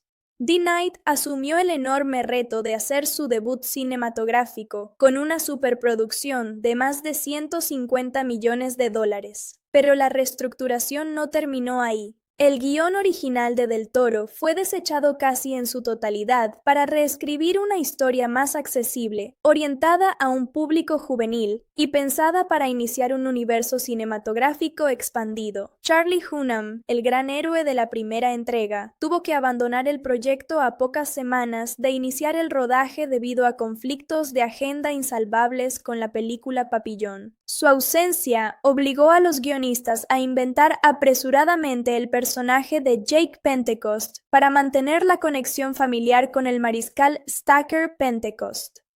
Hablemos ahora del apartado técnico y estético, que es sin duda el punto donde más divididos estamos los fanáticos de la franquicia. Si algo caracterizó a la película original de Guillermo del Toro, fue la sensación de peso masivo. Cada vez que Gypsy Danger daba un paso en el agua, sentías el tonelaje de hierro desplazando toneladas de fluido. Las peleas eran mayoritariamente nocturnas, bajo lluvias torrenciales o luces de neón, lo que le daba una atmósfera pesada, industrial y casi gótica. En Uprising, Steven East the Knight tomó una decisión de dirección completamente opuesta: trasladar casi todas las grandes secuencias de combate a la luz del día y en entornos urbanos iluminados.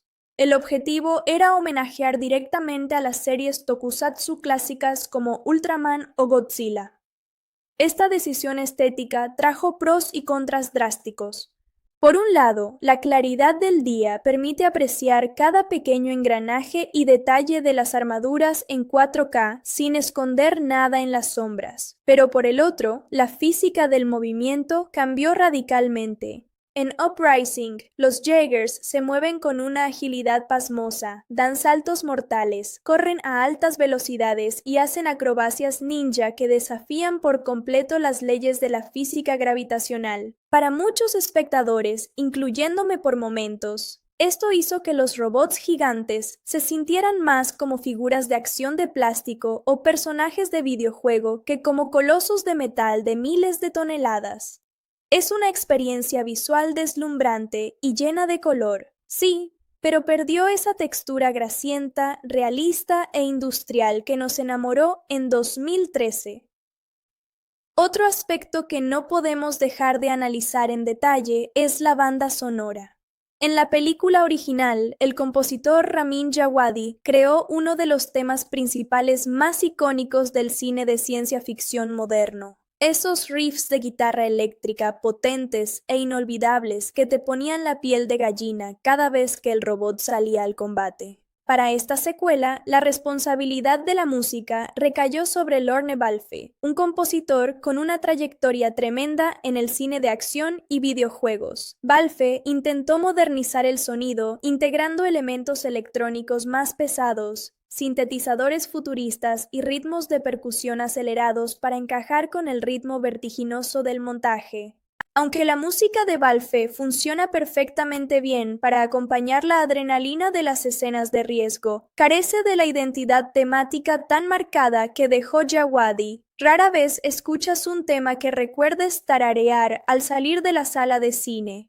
Pasemos al análisis del elenco y los personajes, porque aquí hay muchos matices interesantes que vale la pena rescatar. John Boyega realiza un trabajo interpretativo sumamente sólido. Después de su experiencia en la franquicia de Star Wars, el actor demuestra que tiene todo el carisma necesario para sostener una superproducción sobre sus hombros. Su Jake Pentecost es divertido, defectuoso y humano. Sus interacciones con los cadetes le dan mucho corazón a la historia. Kylie Spiney, quien en ese momento era una actriz prácticamente debutante y que hoy en día es una estrella consolidada en Hollywood gracias a películas como Priscilla y Alien. Romulus demuestra desde este primer gran papel un talento descomunal. Su personaje, Amara, es el verdadero conector emocional del público. Representa la resiliencia de una generación que creció a la sombra de los monstruos. Lamentablemente, no todos los personajes tuvieron la misma suerte en el guión. El caso más doloroso para la comunidad de fans es el tratamiento que se le dio a Mako Mori. Rinko Kikuchi entregó en la primera película una actuación magistral, llena de dolor, honor y profundidad emocional. Reducir su participación en esta secuela a un rol secundario para terminar utilizándola como un mero dispositivo narrativo, lo que en la crítica de cine llamamos fridging, o matar a un personaje femenino querido únicamente para darle una motivación de venganza al protagonista masculino, se sintió como una falta de respeto al legado de la saga. Por otro lado, la transformación del Dr. Newton Geisler, de un científico chiflado pero entrañable a un villano de opereta poseído por mentes alienígenas, fue una apuesta arriesgada. A algunos les pareció un giro divertido y sorpresivo, mientras que a otros nos pareció una decisión que desarmó la bonita química cómica que tenía con el Dr. Hermann Gottlieb, Burn Gorman. Si analizamos el impacto financiero de la película, los números nos cuentan una historia muy clara sobre la recepción del público. Pacific Rim: Uprising se estrenó en marzo de 2018 con un presupuesto estimado de producción de $150 millones, sin contar los enormes gastos de marketing global. En su fin de semana de estreno en Estados Unidos, logró destronar a Black Panther del primer lugar de la taquilla, recaudando alrededor de $28 millones en su mercado doméstico.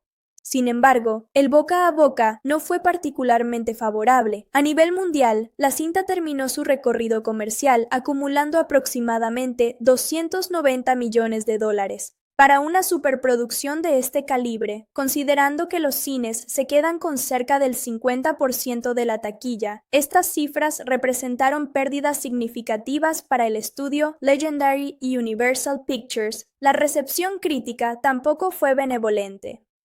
En portales como Rotten Tomatoes, la película ostenta un porcentaje de aprobación de la crítica profesional rondando el 42%, mientras que la audiencia le otorgó una puntuación similar. Los analistas coincidieron de forma casi unánime en que, si bien la película funciona como un entretenimiento pochoclero sin pretensiones para pasar la tarde con palomitas de maíz, carecía por completo del alma, la maestría estilística y la pasión que Guillermo del Toro le imprimió a la obra original. Esta recepción tibia en taquilla y crítica congeló de inmediato todos los planes de continuar la franquicia en la gran pantalla, cancelando la ansiada tercera entrega y dejando la saga relegada a expansiones en formato de serie animada tipo anime en plataformas de streaming como Pacific Rim: The Black. En conclusión, ¿qué podemos decir de Pacific Rim: Uprising después de haber repasado cada uno de sus rincones? Si la miramos de manera totalmente aislada, como una película veraniega de acción pura, es un producto innegablemente entretenido. Tiene efectos visuales coloridos, peleas dinámicas bajo el sol de Tokio, un ritmo ágil que nunca se siente aburrido y un elenco joven con muchísima energía. Si buscas apagar el cerebro un viernes por la noche y ver robots gigantes dándose puñetazos contra monstruos biológicos, la película cumple con su promesa básica de diversión inmediata. No hay duda de que hay momentos disfrutables y secuencias donde la escala visual brilla con luz propia. Sin embargo, cuando la medimos con la vara de su predecesora, es imposible no sentir una pizca de melancolía por lo que pudo haber sido. La primera Pacific Rim no era solo entretenimiento masivo, era una obra impregnada de una personalidad autoral cinematográfica fascinante, donde la gravedad, la textura del metal y la mitología de los personajes se trataban con un respeto casi sagrado. Uprising prefirió tomar el camino rápido de la fórmula hollywoodense convencional, simplificando su universo para parecerse más a otras franquicias de acción ligera. Pero bueno, esa es solo mi opinión. Ahora me encantaría saber qué piensan ustedes. ¿Les gustó esta secuela cuando la vieron en el cine? ¡Ey, qué bueno tenerte de vuelta por aquí! Si te quedaste con ganas de más después de todo lo que platicamos sobre Titanes del Pacífico, la insurrección, agárrate porque en esta segunda entrega nos vamos a meter de lleno en las entrañas de la película. Hoy no nos vamos a quedar solo en la superficie de la historia. Vamos a diseccionar detalle a detalle cómo se construyó este universo, los secretos de sus efectos visuales, los datos curiosos que casi nadie notó en el cine y, por supuesto, vamos a hacer un cara a cara definitivo entre la joya original de Guillermo del Toro y esta propuesta de 2018. Prepárate un buen aperitivo, ponte cómodo y acompáñame a desarmar este coloso de metal y sangre azul. Para empezar este segundo recorrido, tenemos que hablar de algo que a mí me parece sencillamente fascinante: la evolución tecnológica de los Jaegers. En la primera película, las máquinas se sentían como verdaderos tanques industriales de la Guerra Fría. Eran pesadas, analógicas, requerían motores diésel gigantescos y cada vez que daban un paso sentías cómo el concreto se fracturaba bajo sus pies. 10 años después, en la insurrección, la humanidad ha vivido una década de paz relativa y avances tecnológicos desmedidos. Los nuevos Jaegers de la Mark VI ya no son armatostes de combate improvisados. Son obras de arte de la ingeniería aerodinámica, construidos con aleaciones livianas, sistemas de energía de plasma miniaturizados y conexiones neuronales muchísimo más estables. Tomemos como ejemplo al gran protagonista de esta entrega, Gypsy Avenger. Este Jaeger es el heredero directo del legendario Gypsy Danger, que piloteaba Raleigh Beckett. Mientras que el modelo original era una mole con turbina nuclear en el pecho, que necesitaba tiempo para cargar cada golpe, Avenger es una máquina afinada para la velocidad. Posee un sistema de impulsión gravitacional en el pecho que le permite levantar objetos pesados del entorno y lanzarlos como proyectiles, además de espadas de plasma dobles que se despliegan de manera instantánea. A mí en lo personal, me fascina el diseño visual de Gypsy Avenger, porque aunque mantiene la silueta clásica que todos reconocemos, se nota a leguas que fue diseñado para un estilo de combate mucho más agresivo y estilizado. Pero Gypsy Avenger no vino solo a la fiesta. La diversidad de Jaegers en esta secuela es uno de sus puntos más fuertes si eres amante del diseño de mechas. Por un lado, tenemos a Saber Athena, que es literalmente el Jaeger más ágil jamás construido. Con su color naranja brillante y sus dos espadas de plasma que pueden unirse en una sola gran cuchilla, Athena pelea casi como un ninja futurista. Sus movimientos están basados en artes marciales mixtas, lo que le permite hacer acrobacias aéreas que eran impensables en la era de Guillermo del Toro. Ver a una mole de metal dar patadas voladoras en medio de los rascacielos de Tokio es un espectáculo visual que, te guste o no el cambio de tono, demuestra el nivel de detalle que le pusieron a los animadores 3D. Por otro lado, para los fanáticos del estilo vieja escuela, la película nos regala a Bracer Phoenix. Este robot de la Mark V es el único veterano que queda de la era anterior, y se nota a kilómetros de distancia. Es pesado, robusto, cargado de blindaje grueso y requiere 3 pilotos en lugar de 2. Lo genial de Bracer Phoenix es que el tercer piloto opera una ametralladora rotativa centrada en el pecho y el abdomen, ideal para combate a corta distancia. Y no podemos olvidar a Guardian Bravo, que utiliza un látigo de energía llamado electrografito, capaz de cortar la piel de los kaijus a larga distancia. Cada Jaeger de este equipo tiene un rol táctico bien definido, como si se tratara de un grupo de superhéroes o un equipo de videojuego RPG. Ahora bien, hablemos de la contraparte, la evolución biológica de los kaijus. En la película de 2013, los monstruos eran criaturas grotescas, oscuras, que emergían del abismo marino como pesadillas de Lovecraft. En La Insurrección, los diseñadores de criaturas quisieron elevar la apuesta, haciéndolos más inteligentes y adaptativos. Tenemos a Hakuya, un kaiju de categoría 4 que se comporta como un topo gigante, capaz de excavar bajo tierra y emboscar a los Jaegers desde abajo. También está Shriekthorn, una bestia con espinas de plasma en la cola que puede disparar proyectiles a distancia. Y finalmente, Raijin, un monstruo formidable de categoría 5 cuya cabeza se abre como las placas de una planta carnívora para absorber la energía de los impactos enemigos y devolverla en forma de ondas de choque. El verdadero momento cumbre del diseño de criaturas llega cuando estos 3 monstruos se fusionan para crear al Mega Kaiju. Esta idea de la fusión orgánica mediante parásitos robóticos fue un homenaje directo del director Steven S. The Knight a los clásicos del cine kaiju japonés, como King Ghidorah o las creaciones de Toho. El Mega Kaiju no es solo enorme, es una masa de músculo, colmillos y múltiples colas que empequeñece a cualquier Jaeger que se le ponga enfrente. Los artistas de efectos visuales de la casa ILM, Industrial Light y Magic, pasaron meses calculando la física de la piel, la saliva luminosa y la textura de la carne de este monstruo, para que se sintiera amenazante incluso bajo la luz directa del sol del mediodía. Y ya que mencionamos los efectos visuales, déjenme contarles una anécdota increíble del rodaje.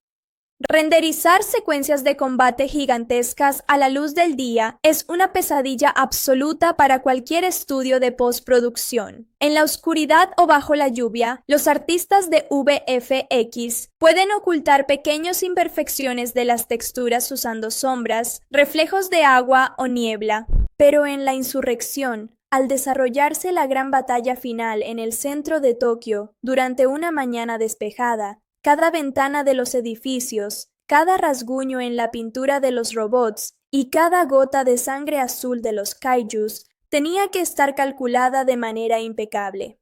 Se dice que algunas tomas individuales de la pelea del Mega Kaiju tardaron días enteros en procesarse en las granjas de renderizado debido a la cantidad masiva de geometría y simulación de fluidos en pantalla. Cambiando un poco de tema, hablemos del corazón de la película. La relación entre la tecnología y el factor humano. Uno de los conceptos más profundos que introdujo la franquicia es el enlace neuronal. Para pilotar un Jaeger, dos personas deben conectar sus mentes a través de sus recuerdos, traumas y pensamientos. En la primera entrega, vimos cómo Raleigh y Mako tenían que superar sus fantasmas del pasado para ser compatibles. En la insurrección, este concepto se explora desde una perspectiva más juvenil, pero igualmente interesante a través de la relación entre Jake Pentecost y la pequeña Amara Namani. Jake es un tipo que ha pasado años huyendo del fantasma de su padre. Creció bajo la sombra de un héroe legendario y decidió que era mejor ser un criminal feliz que intentar estar a la altura de una expectativa imposible. Amara, por su parte, es una niña que presenció cómo un kaiju devoraba a toda su familia cuando era pequeña, lo que la dejó obsesionada con la idea de construirse su propio escudo protector de metal. Cuando Jake y Amara se conectan en la cabina de Gypsy Avenger, no solo comparten comandos militares, comparten sus traumas más profundos. Jake entiende la soledad de Amara, y Amara le recuerda a Jake que el verdadero heroísmo no se trata de no tener miedo, sino de levantarse cuando todo parece perdido. Esa química le da a la película una calidez humana que salva muchas de sus fallas de guión. Pero no todo fue miel sobre hojuelas durante la filmación. El rodaje de Pacific Rim, Uprising, fue una verdadera odisea internacional que llevó al equipo por múltiples rincones del planeta. Gran parte de las escenas de interiores y los escenarios de la base Shatterdome se filmaron en los estudios Fox en Sydney, Australia. Sin embargo, para capturar la escala global de la historia, la producción se trasladó a Qingdao, China, utilizando los gigantescos estudios Oriental Movie Metropolis. Esta decisión no fue casualidad. La empresa china Wanda Group había adquirido Legendary Entertainment poco antes del rodaje, por lo que hubo un enorme interés comercial en incorporar talento, locaciones y capital chino en la producción, lo que explica la fuerte presencia de actores como Jing Tian y el diseño de la corporación Shao. Otro detalle curioso de la producción que pocos conocen tiene que ver con los trajes de los pilotos, conocidos como drive suits. En la primera película, los actores se quejaban amargamente de lo pesados, rígidos e incómodos que eran los trajes. Para la insurrección, el departamento de vestuario diseñó trajes mucho más flexibles, impresos en 3D con materiales sintéticos transpirables que permitían a los actores moverse con libertad, sudar menos y hacer escenas de acción reales. John Boyega y Scott Eastwood pasaron semanas en entrenamiento físico intenso para poder lucir creíbles dentro de las cabinas y aguantar las largas jornadas suspendidos en arneses mientras las plataformas hidráulicas se sacudían violentamente para simular los golpes de los kaijus. Hagamos ahora un ejercicio de honestidad cinéfila que sé que a ustedes les encanta. Comparemos Pacific Rim 2013 con Pacific Rim Uprising 2018. Si nos ponemos estrictos desde el punto de vista cinematográfico, la diferencia de visión es abismal. Guillermo del Toro es un autor. Su visión del cine es artesanal, poética y obsesionada con el detalle novelesco. Del Toro entendía que para que un robot gigante se sienta colosal, la cámara tiene que estar colocada desde la perspectiva de un humano en la calle, mirando hacia arriba con asombro y terror. Por eso en la primera película la cámara casi siempre está abajo, encuadrando las rodillas de los robots contra los rascacielos. Steven S. the Knight, al venir del mundo de la televisión y el cómic moderno, abordó la secuela desde una perspectiva mucho más dinámica e influenciada por el cine de animación japonesa. En La Insurrección, la cámara vuela libremente por los aires, hace giros de 360 grados alrededor de las máquinas y se coloca al nivel de los ojos de los robots.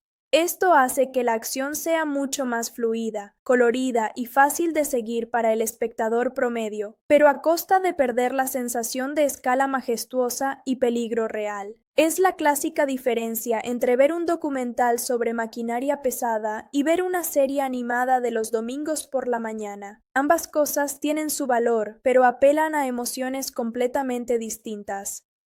En el aspecto narrativo, también hay contrastes enormes.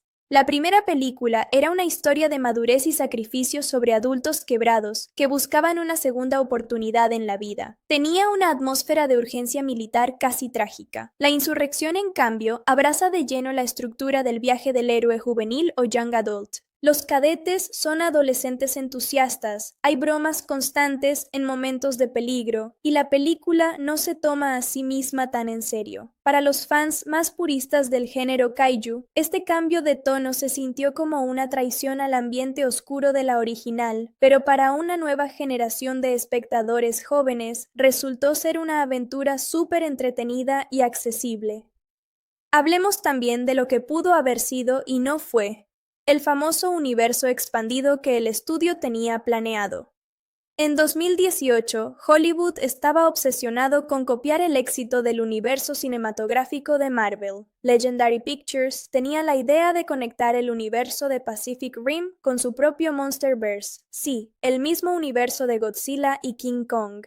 Existían conversaciones internas en el estudio sobre la posibilidad de que en una tercera o cuarta entrega, los Jaegers viajaran en el tiempo o a través de dimensiones para enfrentarse cara a cara con el Godzilla de Legendary. Imagínense por un segundo lo que hubiera sido ver a Gypsy Avenger peleando lado a lado con King Kong contra una horda de kaijus. Era un sueño loco de fanático que lamentablemente se esfumó debido a la tibia respuesta en taquilla de esta secuela. A pesar de que no tuvimos esa tercera película en cines, el legado de la franquicia no murió por completo. Como les mencioné antes, la historia continuó en la plataforma de Netflix con la serie anime Pacific Rim, The Black. Esta serie animada logró recuperar gran parte de esa atmósfera oscura, desolada y peligrosa de la primera película, explorando un continente australiano completamente devastado y abandonado a su suerte a manos de los kaijus. Lo curioso es que la serie toma elementos tanto de la película de Del Toro como de La Insurrección, demostrando que ambos mundos podían coexistir de manera coherente si se les daba el tiempo y el espacio narrativo adecuado. Revisando todo este panorama, es imposible no reflexionar sobre el lugar que ocupa Titanes del Pacífico, la insurrección en la historia reciente del cine de ciencia ficción. No es una obra maestra incomprendida, ni tampoco la peor secuela de la historia como algunos críticos exagerados afirmaron en su momento. Es, en su esencia más pura, un espectáculo veraniego honesto con sus intenciones. Una película que no busca reinventar la rueda, sino ofrecer 90 minutos de pura adrenalina visual, máquinas deslumbrantes y batallas campales que cumplen con entretener a cualquiera que busque desconectar del mundo real por un rato. Para mí, el verdadero valor de volver a ver La Insurrección hoy en día radica en apreciar el esfuerzo técnico de cientos de artistas, animadores y diseñadores que pusieron su corazón en construir estos colosos de metal. Cada vez que veo la batalla en la nieve contra Obsidian Fury o el impacto final sobre el monte Fuji, no puedo evitar sonreír como el niño que jugaba con figuras de acción en la alfombra de su casa. Y al final del día, de eso se trata el cine de entretenimiento, de dejarse llevar por la magia de lo imposible, aunque sea por un par de horas. Llegamos así al final de esta revisión exhaustiva en dos partes de Pacific Rim, Uprising. Ha sido un viaje increíble repasar cada detalle, desde la trama y los personajes hasta la música, la taquilla y los secretos de producción. Espero de corazón que hayan disfrutado esta charla, tanto como yo disfruté preparándola para ustedes. Si les gustó este análisis detallado, no olviden dejar su pulgar arriba, compartir el video con sus amigos cinéfilos y dejarme sus impresiones en los comentarios. ¿Cuál es su Jäger favorito de toda la saga? ¿Les hubiera gustado ver la tercera parte contra los precursores? Los leo a todos. ¡Qué alegría que sigamos enganchados con esta historia! Bienvenido a esta tercera entrega, donde vamos a ir todavía más lejos. Ya analizamos la trama de cabo a cabo y desmenuzamos la tecnología, el diseño de las criaturas y la producción. Pero hoy nos toca ponernos el traje de analistas de verdad para explorar la parte más humana, los matices psicológicos de los personajes, el impacto cultural del cine de robots gigantes y todos esos detalles narrativos que hacen que Titanes del Pacífico, la insurrección, sea un fenómeno digno de debate. Prepara tu bebida favorita, acomódate bien y acompáñame a sumergirnos de lleno en este fascinante análisis. Para arrancar este capítulo, quiero que nos detengamos en un tema que me parece central y del cual se habla muy poco cuando se analiza esta película: la abrumadora herencia del duelo. En la primera entrega, el centro de gravedad emocional era la figura imponente del mariscal Stacker Pentecost, un hombre que personificaba el sacrificio, el deber y la autoridad moral absoluta. Al morir como un héroe al final de la primera contienda, su sombra quedó proyectada sobre todo este universo. En la insurrección, nos encontramos con dos personajes que representan las dos caras de la moneda ante esa misma pérdida: Jake Pentecost y Mako Mori. Analizar cómo cada uno gestiona el legado de Stacker es fundamental para entender por qué la película toma el rumbo dramático que toma. Por un lado tenemos a Mako Mori, quien canalizó el dolor de perder a su padre adoptivo, convirtiéndose en la heredera perfecta de su misión. Mako asume responsabilidades diplomáticas y militares de altísimo nivel dentro del Cuerpo de Defensa Pan-Pacífico. Para ella, honrar la memoria de Stacker significa mantener la vigilancia, proteger a la humanidad a toda costa y no bajar la guardia ante las corporaciones privadas que buscan comercializar la defensa del planeta. Es una respuesta madura, institucional y profundamente noble. Rinko Kikuchi logra transmitir esa carga en cada una de sus miradas. Mako ya no es la joven trauma reprimida que vimos en 2013, sino una líder consagrada que entiende el peso de la corona que le tocó llevar.